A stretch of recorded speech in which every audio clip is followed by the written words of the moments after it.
Hello mga kainday. Ayan, ngayon pa lang po tayo magla-lunch. At tayo po ay may nilakad kanina. Ayan. Magagata po tayo ng tulingan. Ayan. Gagataan po natin. At yung mga apo natin, yan po yung ulam. Ayan. Bumili na rin po tayo. Maggagawa tayo ng merienda, cheese stick. Yan po, kasi marami pa po tayong keso. Sayang naman. Yan, gagawin po natin cheese stick para po may mamerienda ang mga apo. At binili na rin po natin silang prutas. Ayan po. Salamat sa Mama Pam ni Saiden. Yan. Ayan, kumain na po yung mabait.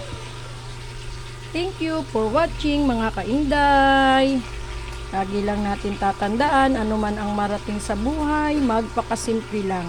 Huwag tayong nangingialam sa buhay ng may buhay. Buhay nyo, bantayan nyo. God bless at all po sa ating lahat. Bye-bye!